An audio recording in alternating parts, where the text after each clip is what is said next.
Assalamualaikum warahmatullahi wabarakatuh. Selamat sejahtera kepada rakan-rakan penonton, rakan-rakan pendengar. Selamat datang. Ini adalah episod keempat bagi siri satu blok besar di mana dalam siri ni kita menemu bual orang kurang upaya untuk membincangkan tentang penyertaan orang kurang upaya dalam proses-proses politik di Malaysia.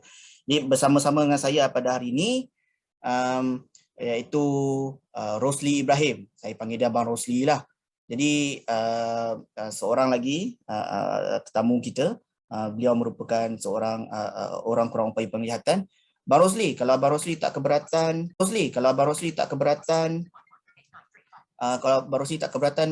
mungkin boleh perkenalkan diri Abang Rosli sedikit bagi para pendengar yang mungkin kurang mengenali Abang Rosli. Silakan. Assalamualaikum, selamat pagi kawan-kawan semua. Saya Muhammad Rosli bin Ibrahim. Selamat pagi kawan-kawan semua. Saya Muhammad Rosli bin Ibrahim, dilahirkan di Kelantan. Kemudian mendapat pendidikan awal sekolah rendah di Princess Elizabeth School Johor Bahru 1981. Program integrasi di St. John Bukit Nenas 87-92. Itu je lah. Kemudian bekerja, masuk alam pekerjaan, terlibat dengan isu-isu OKU ketika OKU bangkit 2012. Ini pada tahun 2012 lah. Sejak dari itu saya mula menulis isu-isu berkaitan OKU dan telah menghasilkan 2 buku berkaitan OKU dan ada beberapa buku yang sedang disiapkan. Buku pertama buku berkaitan OKU dan ada beberapa buku yang sedang disiapkan. Buku pertama buku OKU bangkit. Buku kedua Gelap Mata Percikan Renungan Seorang OKU Penglihatan. Itu sajalah kot. Sebenarnya saya dengan Alfa kami dua-dua cari dua-dua buku tu dan kami berjaya juga jumpa buku tu. Oh ya ke? Beberapa tahun lepas lah, sebelum waktu kami masih belajar dekat UM lagi. Kami pergi ke Popular, mencari semua tempat lah sebab tak semua tempat jual OKU bangkit yang gelap mata tu. Tapi akhirnya jumpa juga, alhamdulillah. Okay, so bang, mungkin abang boleh kongsikan dengan rakan setakat hari ini, sejauh mana penyertaan abang dalam proses politik di Malaysia? Adakah abang mendaftar sebagai pengundi? Adakah abang menjadi ahli mana-mana parti politik? Atau mungkin pernah juga bercadang-cadang untuk bertanding di peringkat DUN ataupun peringkat parlimen ke? Mungkin abang boleh kongsikan kita apa pengalaman abang dalam penyertaan politik. Silakan. Okey, saya tak ada pengalaman, saya langsung tidak ada pengalaman menyertai parti politik dan saya mungkin berdaftar mengundi. Dulu kita tengok pasal pilihan raya lah. Pertama saya memang mendaftar mengundi. Saya pernah mengundi 2000, rasa dalam pilihan raya 2012 ke-13 macam tu lah sekali. Lepas tu bila perkembangan politik dah tak menarik, saya memutuskan untuk tidak mengundi sampai bila-bila lagi lah. Dan saya rasa kalau dari segi penyertaan parti politik, saya memang tidak mahu menyertai mana-mana parti politik, baik dia macam mana lah. Saya rasakan melalui politik, saya rasa cita-cita berkaitan OKU ni hampir mustahil untuk dicapai lah. Jadi itu menyebabkan saya tapi dari sudut lain itu bukan bermakna memberi kesedaran berkaitan OKU. Kalau kita tengok dalam pengalaman OKU bangkit, kita pernah buat satu perbincangan dalaman di parlimen. Saya dan beberapa kawan pergi parlimen, berjumpa masa tu Pakatan Rakyat, jumpa ahli parlimen Pakatan Rakyat untuk bercakap berkaitan OKU apa semua kan. Itu saya catat dalam buku Gelap Mata lah. Dan sebenarnya mungkin dari pengalaman itulah bila melihat perilaku orang politik terhadap OKU menjadikan lihat perilaku orang politik terhadap OKU menjadikan saya rasa adalah tidak berbaloi untuk mendekati mereka dan menyedarkan mereka, kerana mereka bagi saya adalah sebahagian daripada masyarakat yang memang susah untuk mengambil tahu ataupun memahami isu-isu OKU. Bagi saya ahli politik itulah sebahagian daripada kesan sikap masyarakat. Mereka datang dari masyarakat. Jadi bila masyarakat tak cakna OKU, melakukan hal yang sama. Jadi bagi saya cara yang lebih baik adalah bukan menyedarkan orang politik tapi menyedarkan masyarakat itu sendiri. Mungkin kita boleh buatlah, sebab saya banyak juga menyertai perbincangan. Hatta sebenarnya tahu bahawa saya pernah juga berforum dengan Tun Mahathir dan pernah juga duduk semeja satu forum dengan Anwar Ibrahim. Jadi saya kenal rata-rata ahli politik ni secara di luar ruang lingkup parti politik. Saya pernah jumpa Rafizi, saya ketika kita buat hantar memorandum di Selangor, masa tu Azmin Ali menjadi Menteri Besar Selangor, dan saya kenal orang-orang di belakang Menteri Besar Selangor, dan saya kenal orang-orang di belakang Azmin itu. Itu adalah kawan-kawan saya sejak reformasi 98. Jadi saya sangat dekat dengan watak-watak orang politik, baik utamanya di kalangan Anwar Ibrahim. Jadi daripada latar-latar itu saya faham apa yang mereka fikirkan, apa yang mereka gambarkan tentang OKU. Baik daripada DAP, PKR, Parti Amanah. Dalam macam program Parti Amanah banyak kali saya menyertai yang mungkin saya sedikit agak kurang senang dengan cara berfikir mereka. Tetapi saya memaafkan sebab ini adalah sebahagian daripada kesan ketidaksedaran yang dilalui oleh masyarakat, dan bila mereka jadi ahli politik oleh kerana dekat dengan kehidupan, dengan di luar persoalan politik tadi kan, misalnya Izzah, siapa sajalah, Rafizi, jumpa di kedai minum dekat Brickfield, sebab saya datang daripada kalangan aktivis, sebab saya datang daripada kalangan aktivis, kalangan Hishamuddin Rais, anak murid Hishamuddin Rais. Jadi seka-seka itu saya sangat mengenali. Kata saya kenal kawan-kawan Suaram, guru-guru asasi. Jadi saya tahu watak-watak, cara mereka tanya soalan pun saya dah tahu dah. Sukatan pengetahuan mereka tanya soalan pun saya dah tahu dah. Sukatan pengetahuan mereka berkaitan OKU. Okey. Jadi itulah poin yang pertama yang saya nak ketengahkan dia. Saya sebenarnya bukanlah kata kagum, tetapi saya juga menghargai gerakan OKU Bangkit 2012. Yang mungkin Abang Rosli pun mungkin ada terdengar ataupun mungkin ada orang bagi tahu ke, mungkin ada even dalam kalangan malah dalam kalangan OKU sendiri pun ada yang tak bersetuju dengan gerakan OKU Bangkit yang menggunakan saluran politik, sebab barangkali masyarakat sama ada dalam kalangan OKU ataupun bukan OKU, bila kita cerita pasal politik, tapi sebenarnya politik juga adalah politik dia melibatkan kuasa, so kita perlukan kuasa kalau kita nak buat perubahan dalam masyarakat.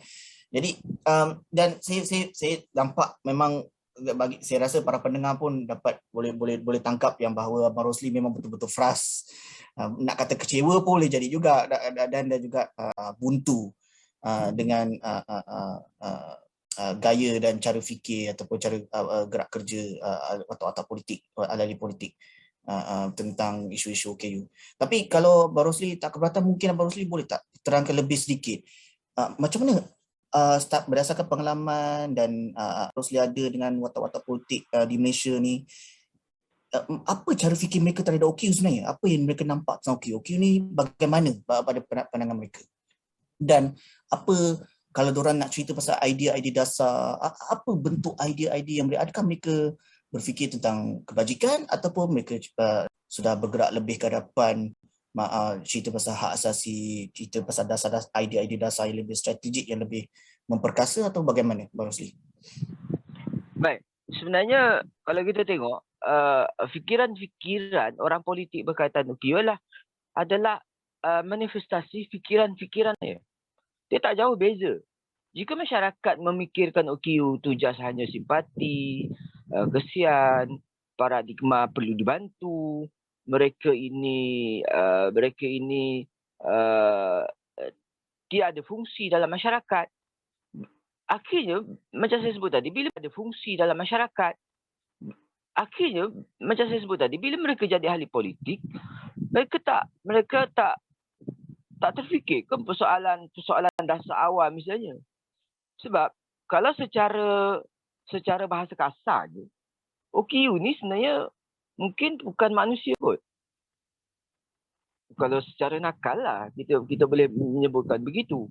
Dan satu lagi sebenarnya, kita jangan lihat bahawa orang politik sekarang datang tiba-tiba, tak. Orang politik sekarang adalah hasil lihat balik. Adakah kita punya sejarah orang politik yang punya kesedaran? Ataupun dalam pertanyaan lain misalnya, apakah bagaimanakah sejarah perkembangan dasar-dasar awam berkaitan OKU?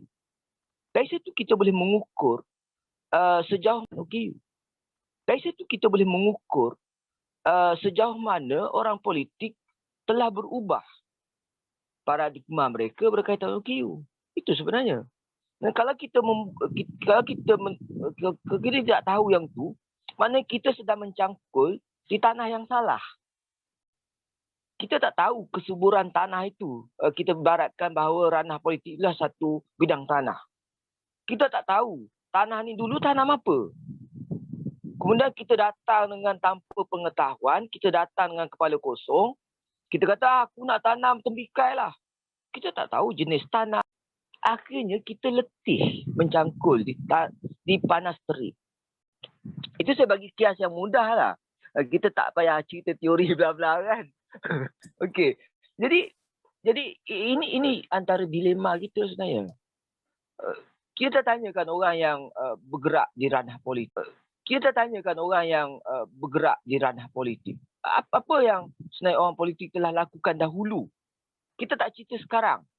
Jadi apa yang orang politik sekarang ni sebenarnya hanya melakukan apa yang pendahulunya lakukan. Itu saja. So penting tahu dasar awam di Malaysia ni macam mana berkaitan OKU. Jadi kita akan tahu standard mereka macam mana. Jadi dari situ kita akan tahu kita nak ubah kat mana. Misalnya saya bagi contohlah. Dasar awam di Malaysia adalah berkaitan OKU adalah sambungan daripada dasar berita kebajikan. Okey, 1950 lah. Masuk 60 zaman Tunku.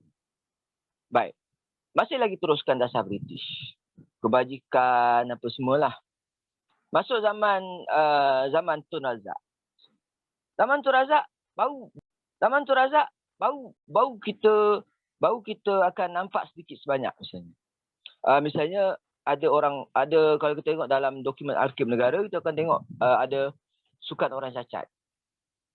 Apa latar Tun Razak buat macam tu? Dia terdedah kepada ketika Tun Razak belajar di Britain macam tu. Dia terdedah kepada ketika Tun Razak belajar di Britain, di England, dia terlibat dengan Fabian Society. Dan kalau kita baca secara mendalam bagaimana sebenarnya movement tahun 70-an di British Empire atau Britain itu sendiri memang dah berlaku di British Empire atau Britain itu sendiri memang dah berlaku disability movement. Dan kalangan kiri ataupun yang sebut Marxism di Britain itu sendiri dah itu. Sebab kalau baca buku Disability and Welfare State in Britain 1960 apa saya. Okay, kemudian dasar Tun Mahathir 1980.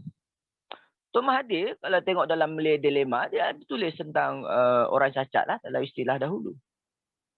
Okey, lepas tu dia proses penginstitusian. Dia cerita pasal masyarakat Melayu cacat ni dibenarkan berkahwin. Itu boleh rujuk dalam Malay Dilim. Bagaimana proses mengeluarkan OKU daripada institusi keluarga kepada institusi masyarakat. Sebab tu kita tengok proses mungkin saya tak tahu. Sebab tu kita tengok proses mungkin saya tak tahu istilahnya, rehabilitasi ke apa ke, proses OKU daripada masyarakat, daripada keluarga, institusi keluarga kepada masyarakat. Masyarakat tu awalnya sekolah lah. Tapi ketika itu fikiran orang politik hanya tak apa. Sebab tu dah. Tapi ketika itu fikiran orang politik hanya tak apa. Sebab tu dasar British gitu kan, sekolah apa semua kan, tahun 50-an. Dan sebenarnya ada banyak masalah sebenarnya institusi keluarga berkaitan OKU ni. Itu satu mungkin boleh ditanyakan persoalan lain lah bagaimana. Itu satu mungkin boleh ditanyakan persoalan lain lah bagaimana persoalan tu. Dan kemudian dia tak selesai. Bila sekolah, bila masuk alam pekerjaan, dia bukan satu sistemik. Kemudian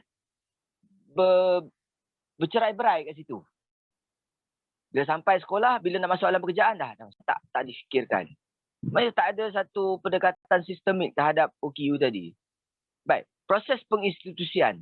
Bila wujudnya apa yang disebut sebagai Institut Kebajikan Negara bla bla, sebenarnya dia telah memilik negara kan, mengambil alih fungsi konsep kebajikan daripada institusi keluarga kepada negara yang beri tanggungjawab. Masuk tahun 90 ada ada yang dikatakan masyarakat penyayang bla bla. Idea kat situ dah itu. Lepas tu pengaruh ketika Malaysia tanda tangan escape. Kat situ baru istilah orang kurang upaya escape. Kat situ baru istilah orang kurang upaya muncul. Dulu cacat. Tuan Mahathir pun guna perkataan cacat apa semua kan. Baik. Tapi orang kurang upaya tu hanya euphemism, satu pergantian melunakkan bahasa saja. Tapi masih lagi melihat plus 93 escape masuk sampai ke tahun 2002 katakanlah. Okey, bila draft akta cacat apa semua bla yang di komuniti lah apa semua. Lepas tu masih lagi sebenarnya melihat benda tu lagi. Sebenarnya kita ni nasib baik sebab ada dasar CRPD lepas tu akta. Kalau tak ada tu, saya rasa kita masih lagi akan terperangkap. Okay, persoalannya, apakah orang politik menyedari semua perkembangan ini sebenarnya? Ahli politik sekarang, kita cakap misalnya. Hatta adakah orang politik kalau kita sembang pelan tindakan OKU? Akta. Akta dia tahulah ada akta. Tapi dia kata akta ni okey baguslah untuk OKU. Tapi konten akta dia tak tahu. Apa yang dikehendaki oleh akta tak tahu. Jadi ini masalah knowledge, pengetahuan ahli politik itu sendiri. Di dalam ahli politik itu sendiri. Di dalam ruang lingkup kerjaya mereka. Kita tak cerita, tak payahlah cerita social model, medical model dekat dia orang. Pening lah kan. Tapi dari sudut pengetahuan mereka terhadap terhadap isu-isu berkaitan dasar misalnya. Jadi saya rasa ini cabaran kita lah untuk membaca balik pendekatan kita terhadap menggerakkan isu OKU kita terhadap menggerakkan isu OKU kepada orang politik. Tapi bukan makna kita tinggalkan orang politik ni. Sebab tu gerakan itu harus dikata sekali. Okay? Ada grup yang masuk ke dalam ranah politik, sedarkan orang politik, rapat dengan orang politik. Tetapi dia, orang politik macam vakum. Kau datang dengan kepala kosong, tak ada knowledge, kau tak ada politik idea, kau tak ada bermain catur juga dalam kembangkan idea-idea berkaitan OKU di kalangan orang politik, kau kena tiaw lah. Kena sedutlah dengan sistem ahli politik saja. Dia adalah sistem, mekanisme yang kalau kau datang dengan kepala kosong, datang tanpa perancangan, kau kena sedut. Habis kau akan jadi seperti mereka. Tapi Perlu juga ada gerakan di luar yang sebenarnya bercakap, melobi, buat bising, sebenarnya bercakap, melobi, buat bising, memberitahu orang politik. Kadang-kadang cara orang Melayu ni adalah pukul anak sini menantu. Kita cakap pada masyarakat, tapi sebenarnya kerana masyarakat nanti akan jadi ahli politik. Kita seakan-akan.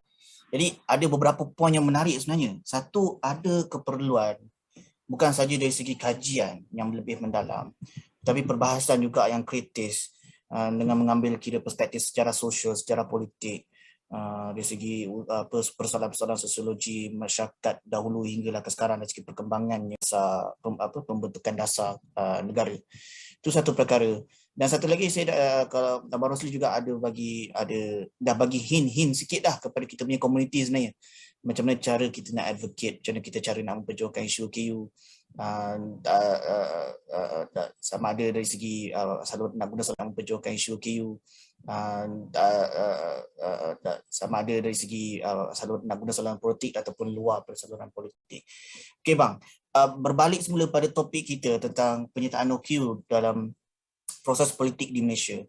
Jadi idea kenapa saya membuat siri satu blog besar ni adalah saya nak menggalakkan perbincangan kritis dalam kalangan OKU yang akhirnya akan membawa kepada kesedaran politik yang seterusnya membentuk yang akan menggalakkan komuniti kita, komuniti OKU ni bersatu padu menjadi yang lebih besar, satu blok pengundi yang lebih berpengaruh dalam proses politik tempatan atau proses politik di Malaysia. Jadi ini adalah soalan saya pada abang. Abang boleh jawab dengan jujur lah. Adakah abang rasa kita sudah memang perlu, komuniti kita, komuniti OKU secara keseluruhan ni, sudah tiba masanya kita perlu bergerak pengundi yang lebih besar, yang lebih berpengaruh, ataupun sebenarnya tak ada keperluan untuk itu? Kalau Abang Rosli boleh beri pendapat tentang soalan tersebut. Kita selalu memaknakan politik itu adalah kita masuk parti politik. Kita menyertai parti politik dan kita mungkin menyusup dari dalam dan kita masukkan idea-idea, aspirasi yang kita nak. Kita selalu membayangkan bahawa politik segala-galanya. Dia separuh benar. Tapi separuh lagi salah sebenarnya. Sebab politik itu seperti piramid yang di atas sekali barulah politik. Sebab dia satu bucu tiga segi yang di atas sekali.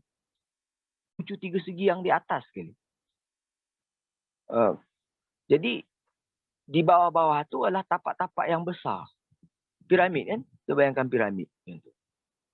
Dia bukan segala-galanya. Tetapi dia perlu untuk melengkapkan bentuk tiga segi piramid tadi. Politik.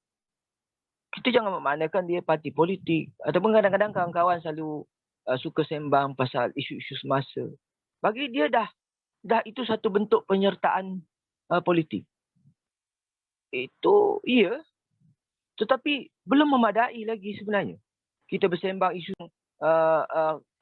berita kabarkan tentang percaturan ahli politik nak rebut kuasa kat mana, siapa menang, siapa kalah dalam pilihan raya.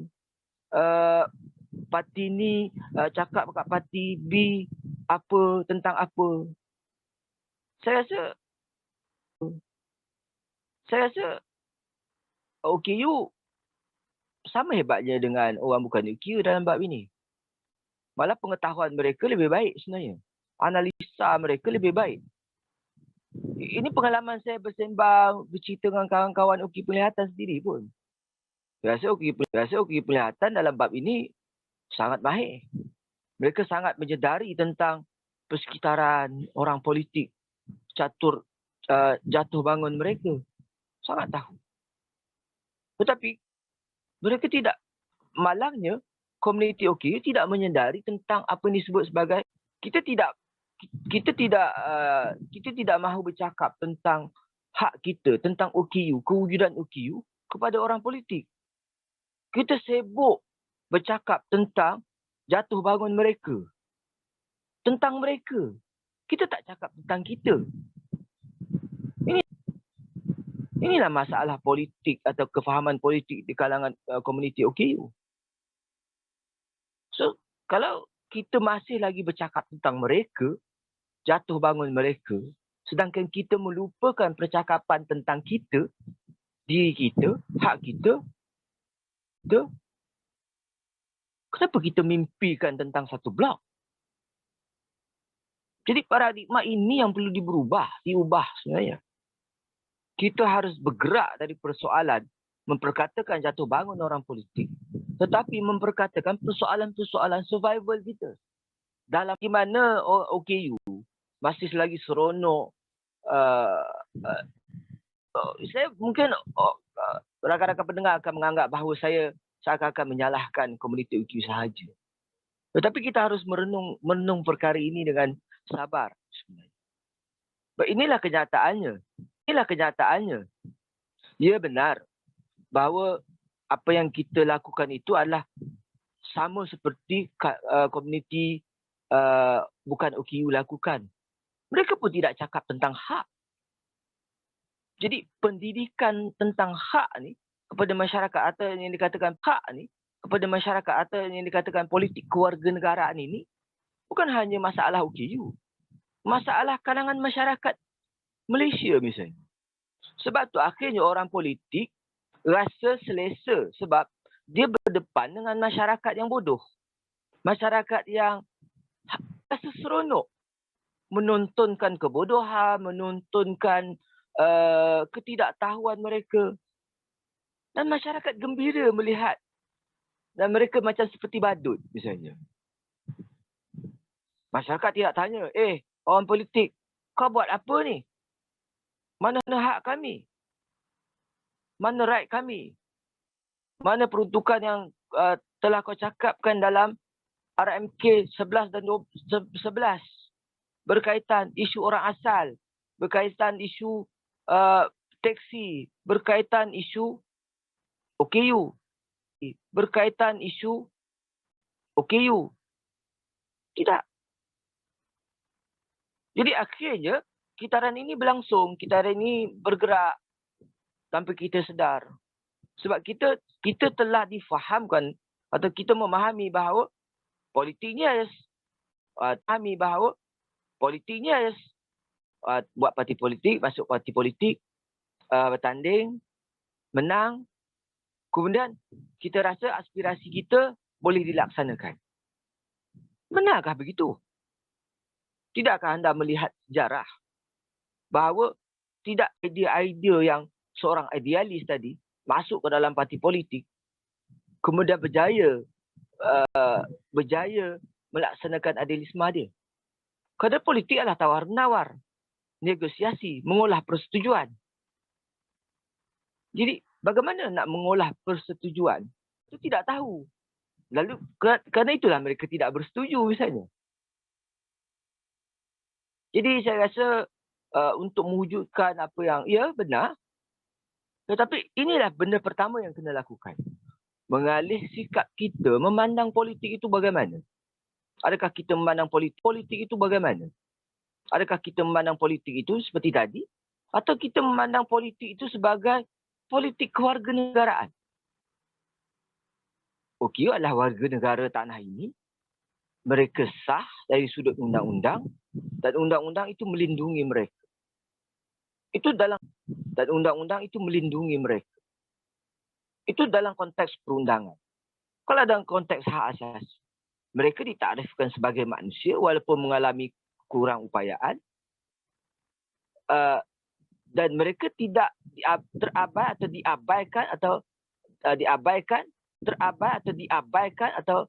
diabaikan kerana kekurang upayaan tadi. Jadi itu asas kepada politik kewarganegaraan. Setiap orang diterima, diiktiraf, dipotensikan oleh masyarakat dahulu sebenarnya. Kemudian nak menjadikan satu blok kekuatan, ini memerlukan jalan panjang. Bahawa kita mesti membina kesedaran ini. Melihat bahawa politik itu bukan masuk parti politik, berjuang, jadi calon. Tak. Tetapi membawa kesedaran bahawa perlu memperjuangkan hak. Kau duduk parti apa, ideologi apa, itu pilihan masing-masing. Kita tak tanya pilihan warna politik. Tetapi kita tanya tentang adakah hak anda telah tuntut, right anda? Adakah hak anda sebagai warga negara telah dipenuhi oleh sebagai warga negara telah dipenuhi oleh oleh sistem kenegaraan? Itu yang perlu difikirkan sebenarnya. Saya setuju dengan idea satu blok. Tetapi kena perincikan. Sebab begini, kita tengok dalam pengalaman saya bagaimana ketika saya tahu politik apa yang disebut sebagai politik disabilitas atau politik ketidakupayaan. Itu mungkin terjemahan literal lah, politik ketidakupayaan. Melihat bahawa mesti memperjuangkan hak, kemudian ada cadangan untuk menubuhkan parti politik misalnya. Tapi persoalannya akhirnya parti politik itu dianggap sebagai pengacau. Dianggap sebagai hanya diwujudkan untuk macam anak ikan lah. Parti anak ikan. Pemerintah misalnya. Dan ataupun dalam bahasa nakalnya, kalau tubuhkan parti OKU akan diperalat. Tetapi orang kata, Allah, parti kurang upaya. Ada upaya ke dia? Sebenarnya. Jadi, itu dah satu masalah lah nak. Okey, sebenarnya ada satu kebaikan sisi menggunakan pendekatan parti politik atau pendekatan wujudkan begini. Anda telah mempopularkan wacana OKU. Saya bagi contoh beginilah.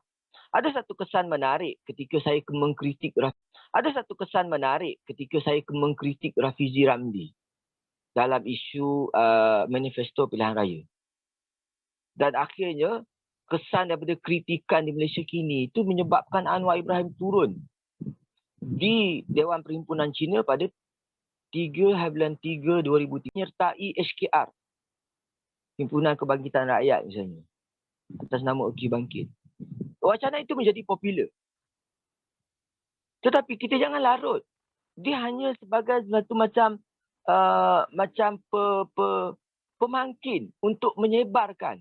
Sebab pentas politik menjadikan pentas orang perhatikan macam saya sebut tadi tontonan.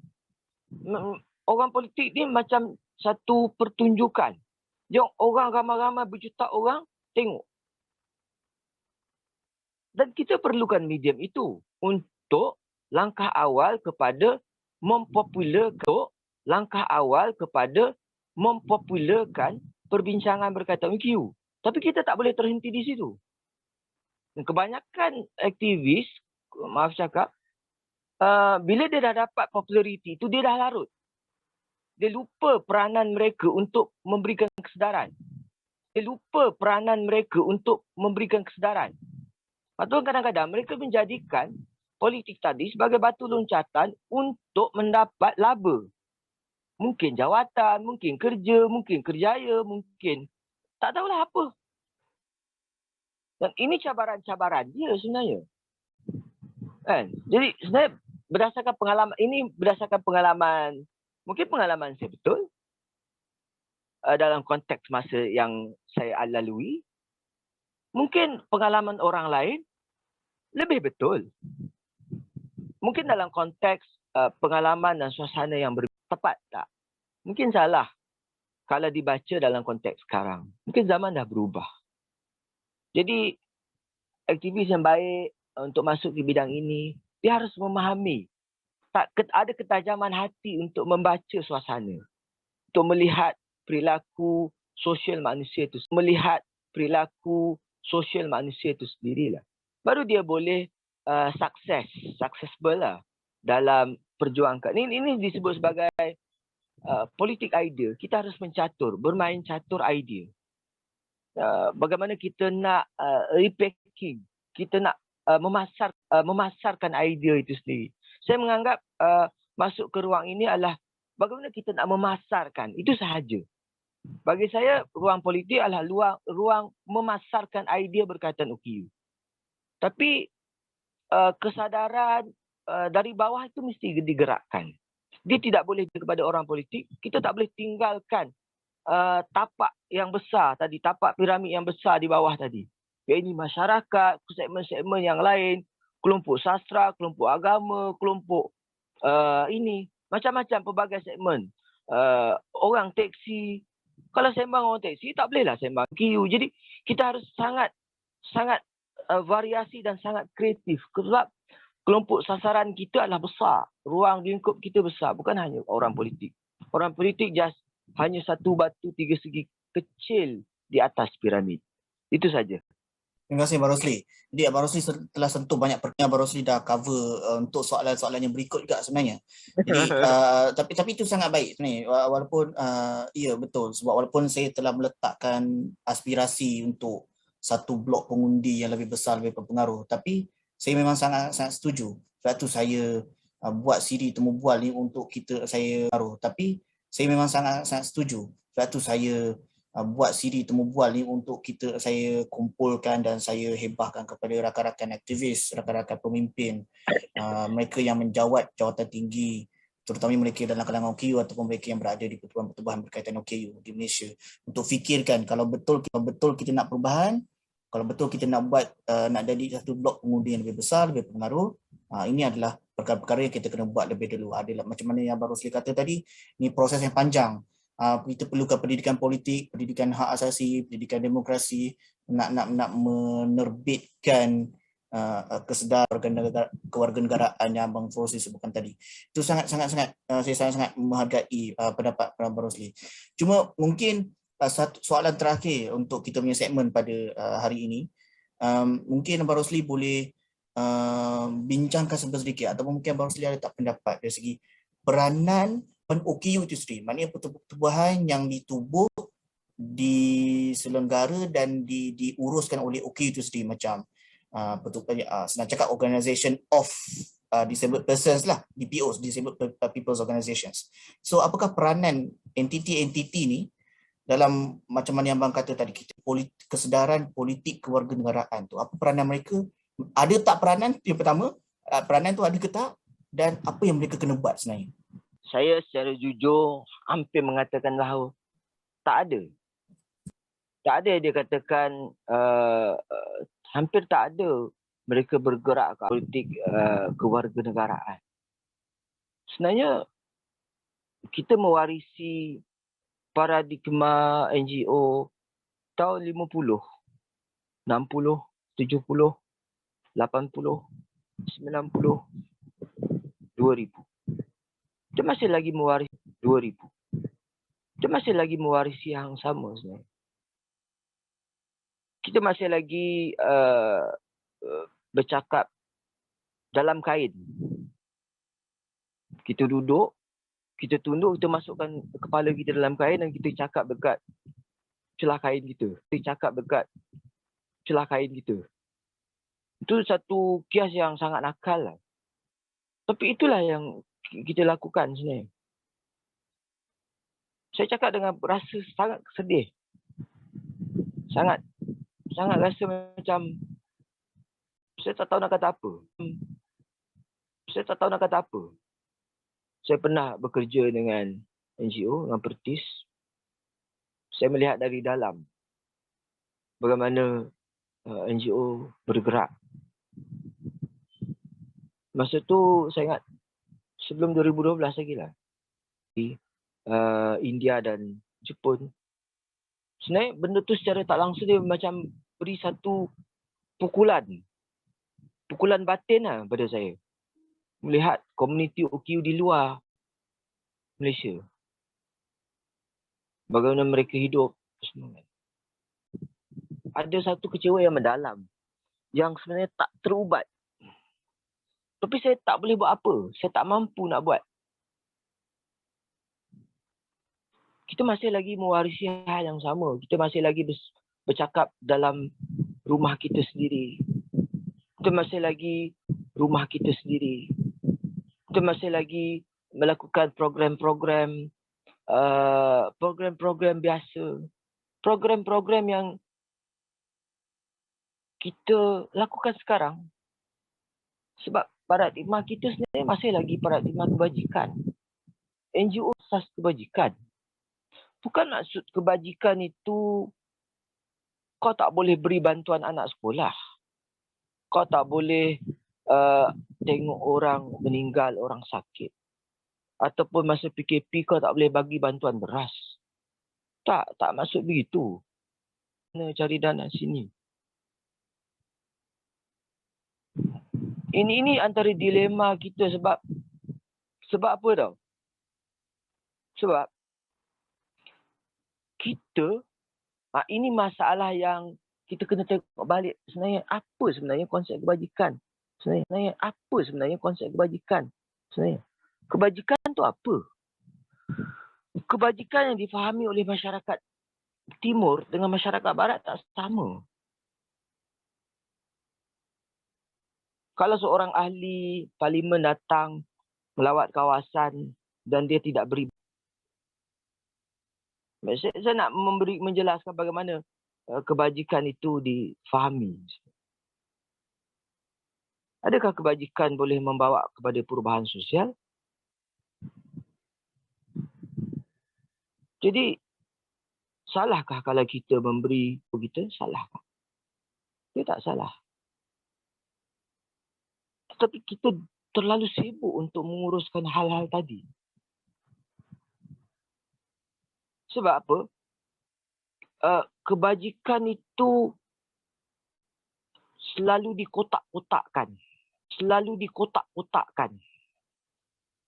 Macam saya cerita tadi lah, bagaimana sebenarnya perlindungan terhadap OKU dilepaskan daripada institusi keluarga kepada institusi sekolah.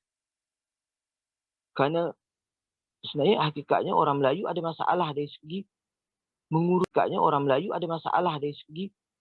menguruskan OKU di rumah.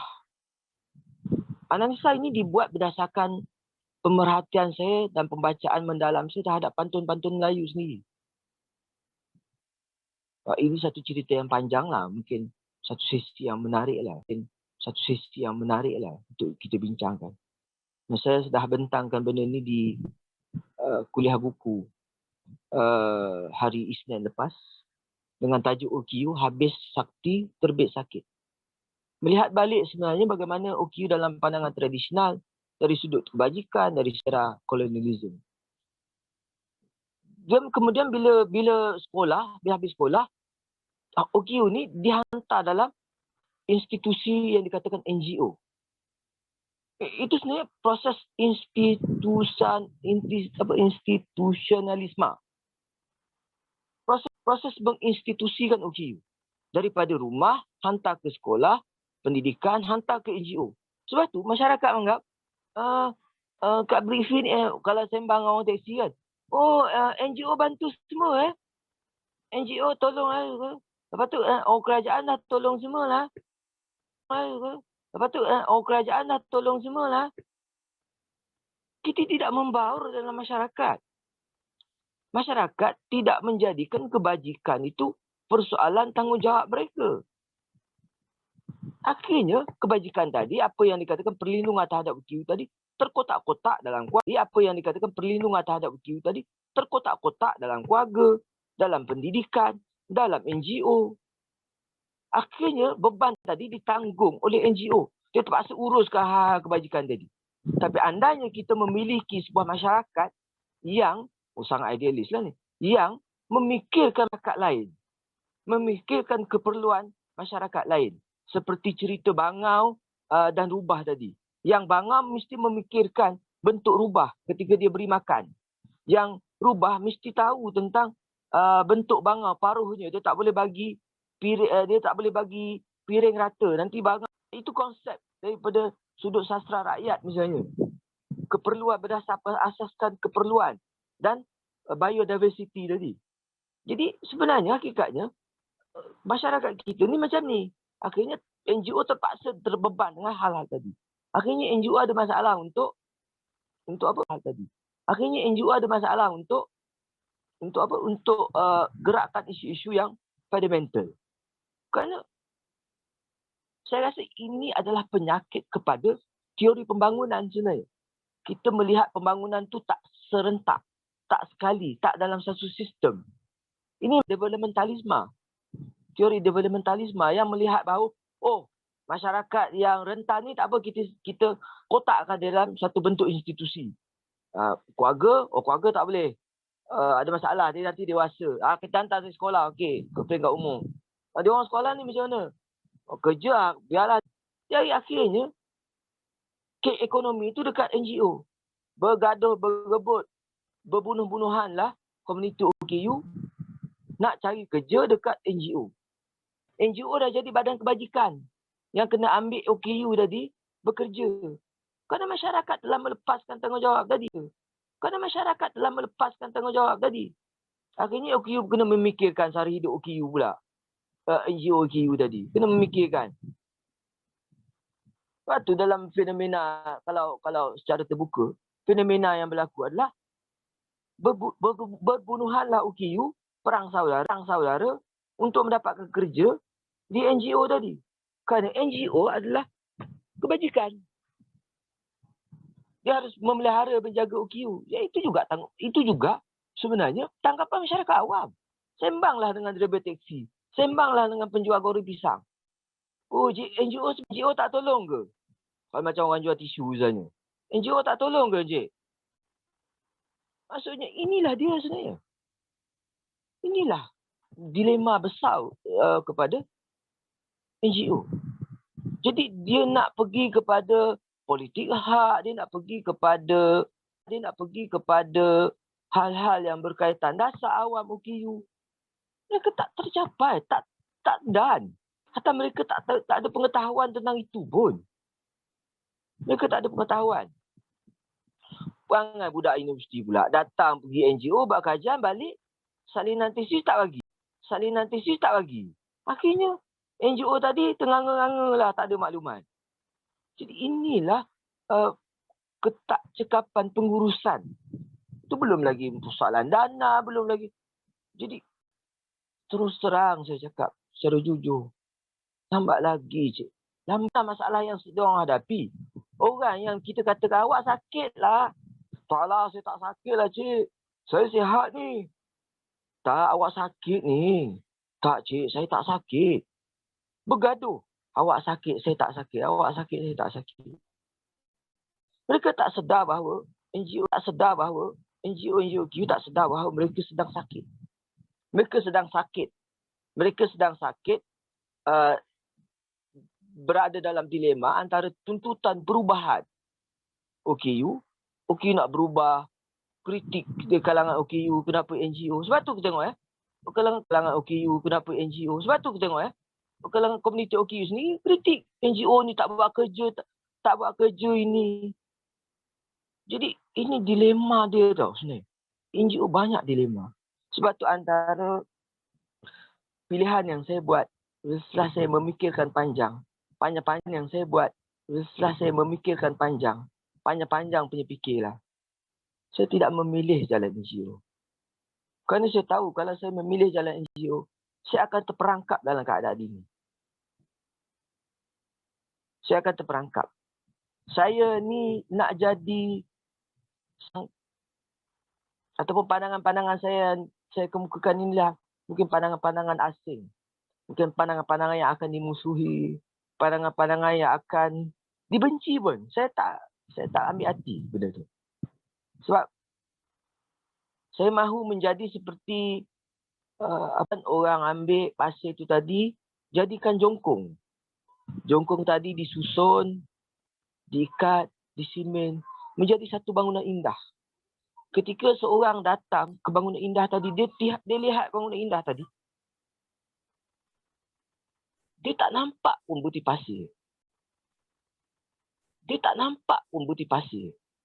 Tapi butir pasir tadilah yang menjadikan bangunan tu indah. Itulah saya. Saya tak nak apa-apa pun ni. Saya cuma nak jadikan bangunan ni indah je. Itu saja. Bangunan ni indah je. Itu saja. Right, terima kasih Bang Rosli. Ini bagi saya secara peribadi saya memang menghargai pandangan-pandangan Bang Rosli. Yelah, bagi ramai orang bunyinya macam sakit, kita macam mengkritik komuniti kita sendiri. Tapi saya sependapat dengan Bang Rosli, sudah tiba masanya komuniti kita sendiri. Tapi saya sependapat dengan Bang Rosli, sudah tiba masanya pertubuhan-pertubuhan OKU, khususnya pertubuhan-pertubuhan yang ditubuh dan diuruskan oleh OKU itu sendiri, kita melakukan pembaharuan dalam ekosistem kita sendiri, pembaharuan institusi-institusi kita sendiri. Sebab dia akan bersangkut paut jugalah dengan Abang Rosli tadi, pandangan Abang Rosli tadi. Saya dapat sebenarnya bayangkan ada beberapa lagi banyak topik penting yang kita perlu bincang.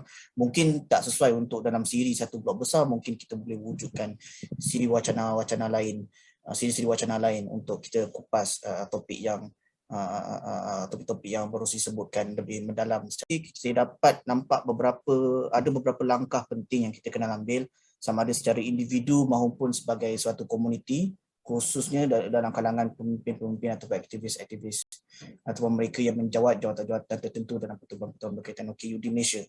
Jadi terima kasih Abang Rosli sekali lagi kerana sudi pada kali ini. Untuk rakan-rakan pendengar, sila like, share audio ini supaya anda boleh menyebarluaskan manfaat ilmu pengetahuan yang telah dikongsikan dalam episod kali ini. Jadi saya sudahi kita punya episod kali ini dengan 4 mantra yang selalu saya guna bercerita tentang siri satu blok besar, ya. Kuasa rakyat, ketuanan pengundi, hidup demokrasi, OKU satu blok besar. InsyaAllah kita jumpa lagi dalam episod yang akan datang. Terima kasih Abang Rosli dan terima kasih semua.